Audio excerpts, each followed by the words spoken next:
Hi friends, welcome to my channel. ಎಲ್ಲರೂ ಹೇಗಿದ್ದೀರಾ? ಎಲ್ಲರೂ ಚೆನ್ನಾಗಿದ್ದೀರಾ ಅಂತ ಭಾವಿಸ್ತೀನಿ.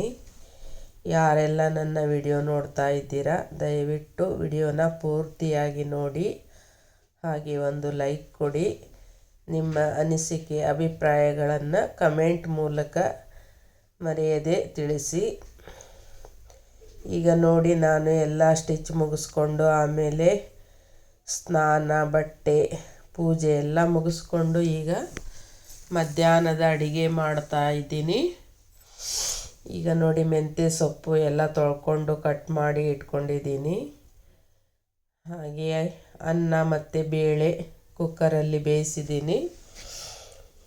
ಈಗ ಪಲ್ಯಕ್ಕೆ ಮೆಂತ್ಯ ಸೊಪ್ಪಿಗೆ ಒಗ್ಗರಣೆ ಹಾಕಬೇಕು. ಅದಕ್ಕೆ ಬೆಳ್ಳುಳ್ಳಿ ಎಲ್ಲ ಸಲ್ಕೋತಾ ಇದ್ದೀನಿ.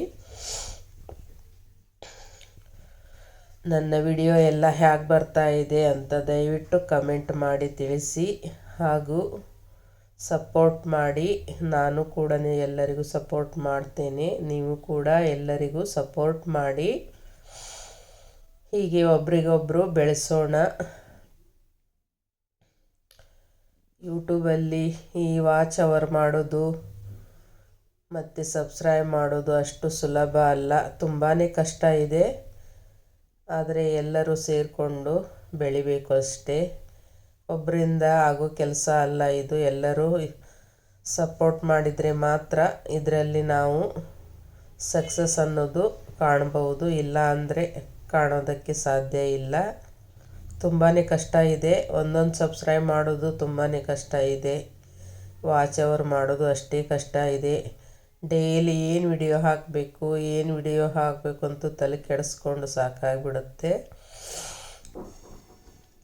ನನಗೆ ತಿಳಿಗೋದು ಮಟ್ಟಿಗೆ ಹಾಕ್ತಾ ಇದ್ದೀನಿ. ನಿಮ್ಗೆ ಇಷ್ಟ ಆಗುತ್ತೋ ಇಲ್ಲೋ ಗೊತ್ತಿಲ್ಲ, ಸಪೋರ್ಟ್ ಮಾಡಿ ಅಷ್ಟೇ. ನಮ್ಮಂಥ ಹೊಸಬರಿಗೆ ಸಪೋರ್ಟ್ ಮಾಡಿ ಪ್ಲೀಸ್. ಈಗ ನೋಡಿ, ಬೇಳೆ ಎಲ್ಲ ಬೆಂದಿದೆ. ಈಗ ಒಗ್ಗರಣೆ ಕೊಡಬೇಕು.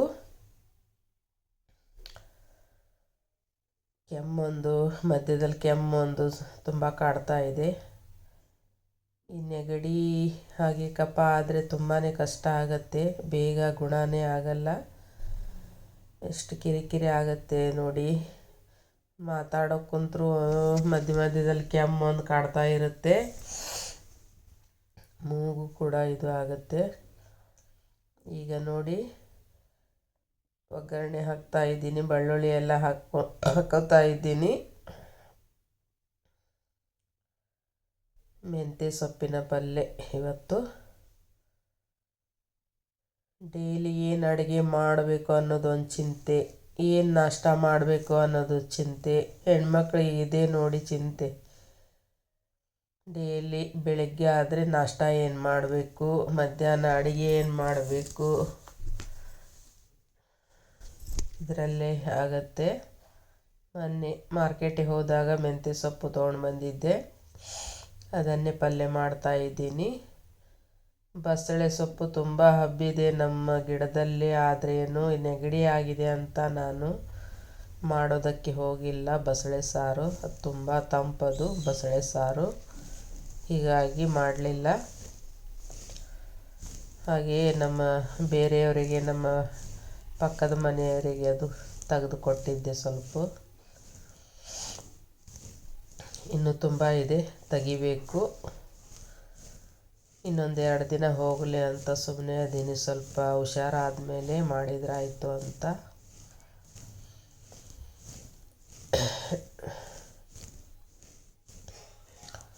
ನೋಡಿ, ಈಗ ಅರಿಶಿನ ಹಾಕೋತಾ ಇದ್ದೀನಿ.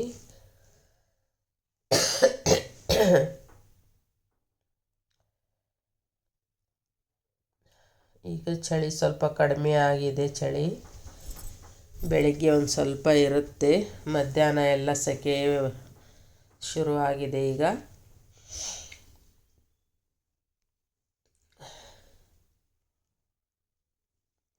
ಏನಾದರೂ ಬಿಸ್ನೆಸ್ಸಲ್ಲಿ ಇಂಪ್ರೂವ್ಮೆಂಟ್ ಮಾಡ್ಕೋಬೇಕಂದ್ರೆ ಒಂದೊಂದೇ ಗಂಟು ಬೀಳುತ್ತೆ. ಈಗ ಹುಷಾರಿಲ್ಲದೆ ಕೂತಿದ್ದೀನಿ ನೋಡಿ. ಬ್ಯಾಗ್ ಸ್ಟಿಚ್ ಮಾಡೋದಕ್ಕೆ ಶುರು ಮಾಡಿದ್ದೆ, ಹಾಗೆ ಹುಷಾರಿಲ್ಲದೆ ಅದು ಅಲ್ಲಿಗೆ ಬಿಟ್ಬಿಟ್ಟೆ. ಮಾಡಬೇಕು. ಜಾಸ್ತಿ ಕೆಲಸ ಮಾಡೋಕ್ಕೆ ಹೋದರೆ ಸುಸ್ತಾಗಿಬಿಡುತ್ತೆ, ಜಾಸ್ತಿ ಮಾಡೋಕ್ಕೆ ಆಗಲ್ಲ, ನಿದ್ದೆನೂ ಸರಿಯಾಗಿ ಹತ್ತಲ್ಲ. ಈ ನೆಗಡಿ ಆದರೆ ನಿದ್ದೆನೂ ಬರಲ್ಲ, ಅಷ್ಟು ತ್ರಾಸಾಗಿಬಿಡುತ್ತೆ. ಮೂಗೆಲ್ಲ ಮಲ್ಕೊಂಡಾಗ ಮೂಗು ಜಾಸ್ತಿ ಹಿಡ್ಕೊಳ್ಳುತ್ತೆ ಮತ್ತು ಕೆಮ್ಮು, ಹೀಗಾಗಿ ನಿದ್ದೆ ಸಹಿತ ಬರಲ್ಲ. ನಿನ್ನೆ ರಾತ್ರಿನೂ ಸ್ವಲ್ಪನೂ ನಿದ್ದೆ ಹತ್ತಲಿಲ್ಲ ನನಗೆ ಈ ಕೆಮ್ಮು ಮತ್ತು ಮೂಗಿಂದ. ಹೀಗಾಗಿ ಇವತ್ತು ತುಂಬ ಲೇಟಾಗಿ ಎದ್ದುಬಿಟ್ಟು ಇವತ್ತು, ಹೀಗಾಗಿ ಕೆಲಸನೂ ಎಲ್ಲ ಲೇಟ್ ಆಗ್ತಾಯಿದೆ. ಬೆಳಿಗ್ಗೆ ಬೇಗ ಏಳಲಿಲ್ಲ ಅಂದರೆ ಕೆಲಸನೇ ಆಗಲ್ಲ, ಬೇಗ ಎದ್ದರೆ ಮಾತ್ರ ಕೆಲಸ. ಈಗ ನೋಡಿ ಎಲ್ಲ ಸೊಪ್ಪು ಹಾಕ್ಕೊಂಡಿದ್ದೀನಿ, ಒಗ್ಗರಣೆ ಕೊಟ್ಟು ಬೇಳೆನೂ ಹಾಕ್ಕೊಂಡಿದ್ದೀನಿ, ಎಲ್ಲ ಹಾಕ್ಕೊಂಡಿದ್ದೀನಿ. ಈಗ ಮುಚ್ಚಿಡ್ತಾ ಇದ್ದೀನಿ ನೋಡಿ. ಹಾಗೆ ಈಗ ಕ್ಲೀನ್ ಮಾಡಿಕೊಂಡು ಎಲ್ಲ ಕ್ಲೀನ್ ಮಾಡಿ ಆಮೇಲೆ ಊಟ ಎಲ್ಲ ಮಾಡಿ ಸ್ವಲ್ಪ ರೆಸ್ಟ್ ಮಾಡ್ತೀನಿ. ಸಂಜೆ ಮತ್ತು ಸ್ಟಿಚ್ ಮಾಡ್ತೀನಿ, ಸ್ವಲ್ಪ ರೆಸ್ಟ್ ಮಾಡ್ತೀನಿ.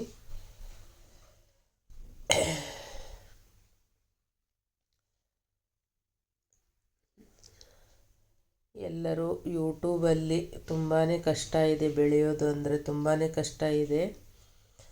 ಆದರೆ ಪ್ರಯತ್ನ ಅಂತೂ ನಾವು ಪಡಲೇಬೇಕಾಗತ್ತೆ. ಪ್ರಯತ್ನ ಪಡದೆ ನಮಗೆ ಯಾವುದೂ ಸಿಗಲ್ಲ ಅಷ್ಟು ಸುಲಭವಾಗಿ. ಯಾವುದನ್ನು ನಾವು ಪಡೆಯಲು ಆಗೋದಿಲ್ಲ. ನಮ್ಮ ಪ್ರಯತ್ನ ನಾವು ಮಾಡಲೇಬೇಕು. ಪ್ರಯತ್ನ ಇಲ್ಲ ಅಂದರೆ ಯಾವುದರಲ್ಲಿ ಸಕ್ಸಸ್ ಅನ್ನೋದು ಕಾಣೋದಿಲ್ಲ. ಪ್ರಯತ್ನ ಅಂತೂ ಪಡೋದು, ಫಲ ಆ ದೇವ್ರಿಗೆ ಬಿಟ್ಟಿದ್ದು ಅಷ್ಟೇ, ನಮ್ಮದೇನಿಲ್ಲ. ಡೈಲಿ ವಿಡಿಯೋ ಅಂತೂ ಹಾಕ್ತಾ ಇರ್ತೀನಿ, ಏನಾಗುತ್ತೋ ನೋಡೋಣ.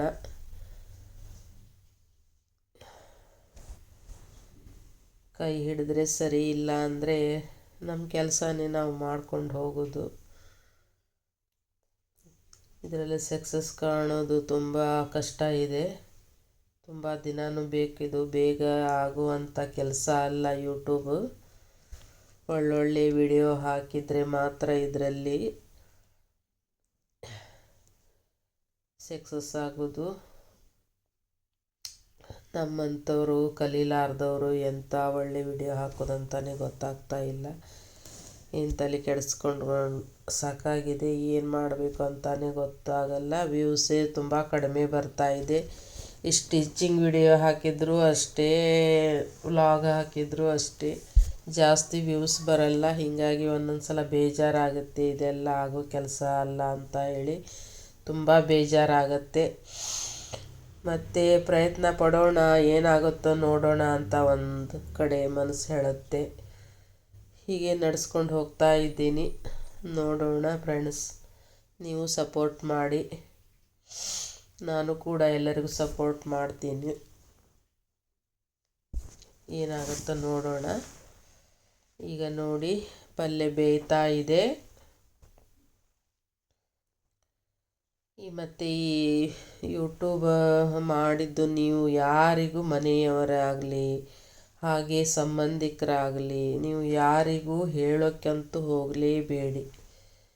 ನಮ್ಮನ್ನು ನೋಡಿ ಆಡಿಕೊಂಡು ನಗೋರೇ ಜಾಸ್ತಿ. ಈ ಸಂಬಂಧಿಕರು ಅಷ್ಟೇ, ನಮ್ಮ ಪರಿಚಯಸ್ಥರು ಅಷ್ಟೇ, ಬರೀ ಅವ್ರು ನಗೋದ್ರಲ್ಲೇ ಇರ್ತಾರೆ. ಅವರಂತೂ ಮಾಡಿರೋದಿಲ್ಲ. ಬೇರೆಯವ್ರು ಮಾಡಿದ್ದು ಅವರಿಗೆ ಸಹಿಸ್ಕೊಳ್ಳೋಕ್ಕಾಗಲ್ಲ. ಅವರನ್ನು ನೋಡಿ ನಗೋದು ಅಷ್ಟೇ. ಈ ಥರ ಜನ ಇದ್ದಾರೆ. ಹೀಗಾಗಿ ನೀವು ಯಾರ ಹತ್ರನೂ ಯೂಟ್ಯೂಬ್ ಮಾಡೋದ್ರ ಬಗ್ಗೆ ಹೇಳೋಕ್ಕೆ ಹೋಗಬೇಡಿ. ಹೇಳ್ದೇನೆ ನಿಮ್ಮಷ್ಟಕ್ಕೆ ನೀವು ಮಾಡಿ,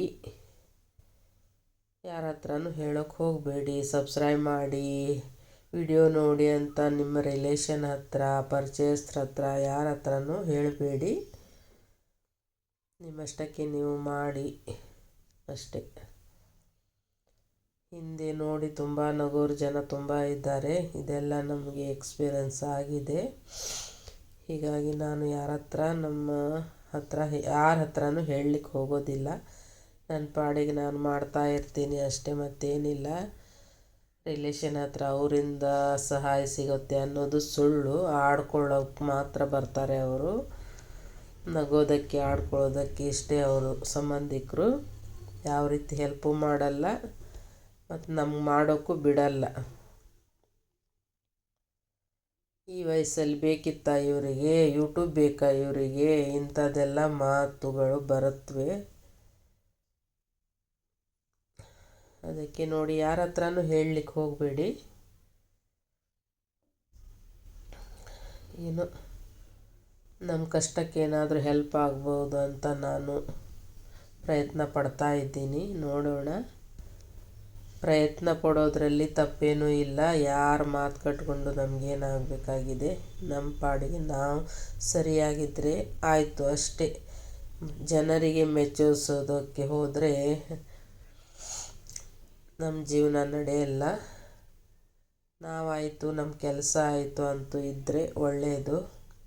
ಬೇರೆಯವ್ರ ಬಗ್ಗೆ ತಲೆ ಕೆಡಿಸ್ಕೊಳ್ಳೋದು ಬೇಡ.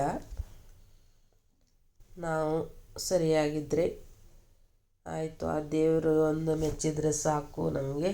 ಈ ಜನರಿಗೆ ಮೆಚ್ಚೋದು ತುಂಬ ಕಷ್ಟ ಬಿಡಿ, ಅದಾಗೋ ಮಾತೇ ಅಲ್ಲ ಅದು. ಹೀಗಾಗಿ ನೋಡಿ, ಈಗ ಬೆಳಿಗ್ಗೆ ನೋಡಿ, ಈಗ 8 ಗಂಟೆ ಆಗಿದೆ. ಈಗ ಎಲ್ಲ ರಂಗೋಲಿ ಎಲ್ಲ ಹಾಕ್ಕೊಂಡು ಈಗ ಚಾಕಿಡ್ತಾ ಇದ್ದೀನಿ. ಈಗ ಸ್ವಲ್ಪ ವಾಕಿಂಗ್ ಅದು ಹೋಗಿ ಬರಬೇಕು. ಚಹಾ ಎಲ್ಲ ಕುಡಿದು 1 ವಾರದ ಮೇಲಾಯಿತು ವಾಕಿಂಗಿಗೆ ಹೋಗಿಲ್ಲ. ಇವತ್ತಾದರೂ ವಾಕಿಂಗಿಗೆ ಹೋಗಿ ಬರ್ತೀನಿ. ಬಿಟ್ಟರೆ ಹೀಗೆ ಆರೋಗ್ಯ ಇನ್ನೂ ಕೆಡುತ್ತೆ. ನೋಡಿ, ಹಾಲಿನ ಪಾಕೆಟ್ ರಾತ್ರಿ ತಂದಿಟ್ಟಿದ್ದೆ, ಈಗ ಬಿಸಿ ಮಾಡಬೇಕು.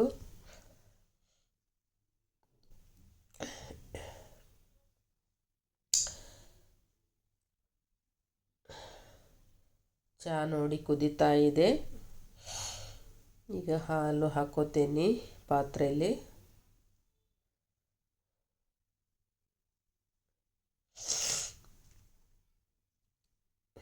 ಏನಾದರೂ ನಾನು ಕೂಡ ಮಾಡಬೇಕು ಅಂತ ಇದ್ದೀನಿ, ಬಿಸ್ನೆಸ್ಸು ಬೇರೆದೇನಾದರೂ ನಡೆಯುವಂಥದ್ದು. ಆದರೆ ಏನು ಮಾಡಬೇಕು ಅಂತ ಐಡಿಯಾನೇ ಸಿಗ್ತಾ ಇಲ್ಲ. ಹೀಗಾಗಿ ಯೋಚನೆ ಮಾಡ್ತಾ ಇದ್ದೀನಿ. ನಮ್ಮ ಏರಿಯಾದಲ್ಲಿ ಅಷ್ಟೊಂದು ಯಾವ ಬಿಸ್ನೆಸ್ಸು ಅಷ್ಟಾಗಿ ನಡೆಯೋದಿಲ್ಲ. ಹೊರಗಡೆ ಈಗ ಅಂಗಡಿ ಏನಾದರೂ ಇಡೋಣ ಅಂತಂದರೆ ಬಾಡಿಗೆ ತುಂಬ ಜಾಸ್ತಿ ಇಲ್ಲಿ. ಹೀಗಾಗಿ ನಾನು ಅಂಗಡಿನೂ ಇಡ್ತಾ ಇಲ್ಲ. ಮನೆಯಲ್ಲಿ ಏನಾದರೂ ಮಾಡೋಣ ಅಂತ ಮಾಡ್ತಾ ಇದ್ದೀನಿ. ಆದ್ರೇನು ಇಂಪ್ರೂವ್ಮೆಂಟ್ ಯಾವುದೂ ಆಗ್ತಾ ಇಲ್ಲ. ಅದಕ್ಕೆ ಒಂದೊಂದು ಸಲ ಬೇಜಾರಾಗುತ್ತೆ, ಏನು ಮಾಡೋದು ಅಂತ ಹೇಳಿ. ನೋಡೋ, ಏನಾದರೂ ಮಾಡಬೇಕು. ದೇವ್ರು ಏನಾದರೂ ದಾರಿ ತೋರಿಸ್ತಾನೆ, ನೋಡೋಣ. ಹಾಗೆ ಚಿಕ್ಕದಾಗಿ ಮಾಡ್ತಾ ಇದ್ದೀನಿ. ಈ ಸ್ಟಿಚಿಂಗ್ ಆದರೂ ಈಗ ಜಾಸ್ತಿ ಹೊಲಿಯೋದಕ್ಕೆ ಆಗೋದಿಲ್ಲ. ಎಷ್ಟು ಬೇಕೋ ಅಷ್ಟು ಹೊಲಿತೀನಿ ಅಷ್ಟೇ. ಹೆಲ್ತ್ ಒಂದು ತುಂಬ ಸಮಸ್ಯೆ ಆಗ್ತಾಯಿದೆ. ಮೊದಲು ನಾನು ತುಂಬ ತೆಳ್ಳಗಿದ್ದೆ, ಈಗ ತುಂಬ ದಪ್ಪ ಆಗಿಬಿಟ್ಟಿದ್ದೀನಿ. ಎಷ್ಟು ದಪ್ಪ ಆಗ್ತೀವೋ ನಾವು ಅಷ್ಟು ಆರೋಗ್ಯ ಇನ್ನೂ ಹಾಳಾಗತ್ತೆ ನಮ್ಮದು. ನಾವು ತೆಳ್ಳಗಿದ್ದರೆ ತುಂಬ ಒಳ್ಳೆಯದು. ಆದರೂ ವಾಕಿಂಗ್ ಮಾಡಿದರೂ ಕೂಡ ನನ್ನ ಮೈ ಕರಗ್ತಾ ಇಲ್ಲ. ನೋಡಬೇಕು. ಈ ಹೊಟ್ಟೆ ಬೊಜ್ಜು ತುಂಬ ಜಾಸ್ತಿ ಇದೆ, ಅದರಿಂದ ತುಂಬ ನನಗೆ ಆರೋಗ್ಯದ ಸಮಸ್ಯೆ ಬರ್ತಾ ಇದೆ. ಹೊಟ್ಟೆ ತುಂಬ ಇದ್ದು ನಾ ಎಷ್ಟೇ ವಾಕಿಂಗ್ ಮಾಡಿದರೂ ಹೊಟ್ಟೆನೇ ಕರಗ್ತಾ ಇಲ್ಲ. ವೇಟ್ನೂ ಕಡಿಮೆ ಆಗ್ತಾ ಇಲ್ಲ. ವಾಕಿಂಗ್ ಮಾಡ್ತಾ ಇದ್ದೀನಿ. ಹಾಗೆ ಮತ್ತು ಎಕ್ಸಸೈಜು ಮಾಡೋದಕ್ಕೆ ಶುರು ಮಾಡಬೇಕು. ಮನೆಯಲ್ಲಿ ಟೈಮೇ ಸಿಗಲ್ಲ, ಮಾಡಬೇಕಂದ್ರೆ ಟೈಮೇ ಸಿಗಲ್ಲ. ನೋಡಬೇಕು. ಈಗ ನೋಡಿ, ಸ್ವಲ್ಪ ಹೇರ್ ಡೈ ಕಲಿಸ್ಕೊತಾ ಇದ್ದೀನಿ, ಹಚ್ಕೋಬೇಕಂತ ಹೇಳಿ. ಈ ಕೂದಲ ಬೆಳ್ಳಗಾದರೆ ಇದೊಂದು ಕೆಲಸ ನೋಡಿ ನಮಗೆ. ಹೇರ್ ಡೈ ಹಚ್ಚೋದೊಂದು ತಿಂಗಳಿಗೆ ಒಂದು ಸಲ, ಇದೊಂದು ಕೆಲಸ ನಮಗೆ. ಜಾಸ್ತಿ ಹಚ್ಚಲ್ಲ, ತಿಂಗಳಿಗೆ ಒಂದೇ ಸಲ ನಾನು ಹಚ್ಚೋದು. ಏನಾಗುತ್ತೆ ಅಂದರೆ ಅವು ಕೂದಲೆಲ್ಲ ಉದುರುತ್ತೆ. ಅದು ಹೇರ್ ಡೈ ಜಾಸ್ತಿ ಯೂಸ್ ಮಾಡಿದರೆ ಕೂದಲು ಉದುರುತ್ತೆ. ಈ ಮೆಹಂದಿ ಹಚ್ಕೊಳ ಅಂದರೆ ಮೆಹಂದಿಗೆ ತುಂಬ ತಂಪಾಗುತ್ತೆ. ಇಲ್ಲಿ ನಮ್ಮೂರಲ್ಲಿ ಕೋಲ್ಡ್ ಜಾಸ್ತಿ ಅಲ್ವಾ, ಹೀಗಾಗಿ ತುಂಬ ತಂಪಾಗುತ್ತೆ. ಹೀಗಾಗಿ ಹೇರ್ ಡೈ ಹಚ್ತೀನಿ ನಾನು. ಅದಕ್ಕೆ ಕೂದಲ ತುಂಬ ಉದುರುತ್ತೆ. ನನ್ನ ಎದುರುಗಡೆ ಎಲ್ಲ ಕೂದಲ ಎಲ್ಲ ಉದುರು ಬಿಟ್ಟಿದೆ. ಮೊದಲೆಲ್ಲ ಎಷ್ಟು ಕೂದಲ ದಪ್ಪ ಕೂದಲ ಇತ್ತು, ಈಗೆಲ್ಲ ಕೂದಲ ಪೂರಾ ಉದುರು ಬಿಟ್ಟಿದೆ. ಹಚ್ಚಲಿಲ್ಲ ಅಂದರೂ ಒಂಥರ ಕಾಣುತ್ತೆ, ಅಸಹ್ಯ ಕಾಣುತ್ತೆ ಅಂತ ಹೇಳಿ ಹಚ್ಚೋದು. ಈ ಥರ ಎಲ್ಲ ಪ್ರಾಬ್ಲಮ್ ಆಗುತ್ತೆ ನೋಡಿ, ಏನು ಮಾಡೋದು. ಕೂದಲ ಬೆಳ್ಳಗಾದರೆ ತುಂಬಾ ಕಷ್ಟ. ಈಗ ನೋಡಿ ಕಲಸಿಡಬೇಕು, ಈಗ ಹಚ್ಕೋಬೇಕು, ಅದೊಂದು ಕೆಲಸ ನೋಡಿ. ಈಗ ಹಾಲು ಹಾಕೋತಾ ಇದ್ದೀನಿ, ಚಾಕ್ ಹಾಲು ಹಾಕೋತಾ ಇದ್ದೀನಿ. ಚಹಾ ಕುಡಿದು ಸ್ವಲ್ಪ ವಾಕಿಂಗಿಗೆ ಹೋಗಿ ಬಂದು ಆಮೇಲೆ ಡೈ ಹಚ್ಕೊಂಡು ಆಮೇಲೆ ಸ್ಟಿಚಿಂಗ್ ಮಾಡ್ತೀನಿ. ಇವತ್ತು ಗುರುವಾರ, ಪೂಜೆ ಎಲ್ಲ ಮಾಡಬೇಕು, ಮನೆಯೆಲ್ಲ ಒರೆಸ್ಕೋಬೇಕು, ಎಲ್ಲ ಕೆಲಸ ತುಂಬ ಇದೆ ನೋಡಿ. ಕಲಿಸ್ಕೋತಾ ಇದ್ದೀನಿ, ನೀರು ಹಾಕ್ಕೊಂಡು ಕಲಸಿಡ್ತಾ ಇದ್ದೀನಿ. ಅದೊಂದು ಸ್ವಲ್ಪ 15 ನಿಮಿಷ ಬಿಡಬೇಕು ಕಲಸಿ. ಚೆನ್ನಾಗಿ ನೆಂದ ಮೇಲೆ ಆಮೇಲೆ ಹಚ್ಕೋಬೇಕು. ಒಂದೇ ಸಲ ಹಚ್ಚಿದರೆ ಅಷ್ಟು ಕಲರ್ ಬರಲ್ಲ. ಇವತ್ತು ಹಚ್ಚಿ ನಾನು ಸೋಪ್ ಗೀಪು ಶಾಂಪು ಏನೂ ಹಚ್ಚಲ್ಲ. ಇವತ್ತು ಹಾಗೆ ತೊಳ್ಕೊತೀನಿ. ಆಮೇಲೆ ಮಾರನೇ ದಿನ ಇದು ಶಾಂಪು ಹಾಕಿ ನಾನು ತಲೆ ತೊಳ್ಕೊತೀನಿ. ಇವತ್ತು ಹಚ್ಕೊಂಡು ಇವತ್ತು ತಲೆ ತೊಳ್ಕೊಂಡ್ರೆ ಏನಾಗುತ್ತೆ, ಸರಿಯಾಗಿ ಹತ್ತೋದೇ ಇಲ್ಲ ಅದು ಹೇರ್ ಡೈ, ಕಲರೆಲ್ಲ ಹೋಗಿಬಿಡುತ್ತೆ. ಹೀಗಾಗಿ ಮಾರನೇ ದಿನ ನಾನು ಶಾಂಪು ಹಾಕಿ ತೊಳ್ಕೊತೀನಿ. ನೀವು ಯಾವ ಥರ ಹಚ್ಕೋತೀರಾ ಕಮೆಂಟ್ ಮಾಡಿ ತಿಳಿಸಿ. ನಾನಂತೂ ಈ ಥರ ಹಚ್ಕೋತೀನಿ. ಜಾಸ್ತಿ ಕೆಮಿಕಲ್ ಯುಕ್ತ ಹಚ್ಕೋಬೇಡಿ, ಯಾಕಂದರೆ ತಲೆ ಕೂದಲು ತುಂಬ ಉದುರುತ್ತೆ. ನಾನು ಹಚ್ಚೋದು ಹರ್ಬಲ್ ಹಚ್ತೀನಿ ನಾನು, ಬೇರೆ ಹಚ್ಚಲ್ಲ. ಮೊದಲೆಲ್ಲ ಇಂಡಿಕಾ ಅಂತ ಹೇಳಿ ಹಚ್ತಾ ಇದ್ದೆ, ಆವಾಗ ತುಂಬಾ ಕೂದಲು ಉದುರೋದು. ಹೀಗಾಗಿ ಬಿಟ್ಟಿದ್ದೀನಿ ನಾನು ಭಾಳನೇ ವರ್ಷ.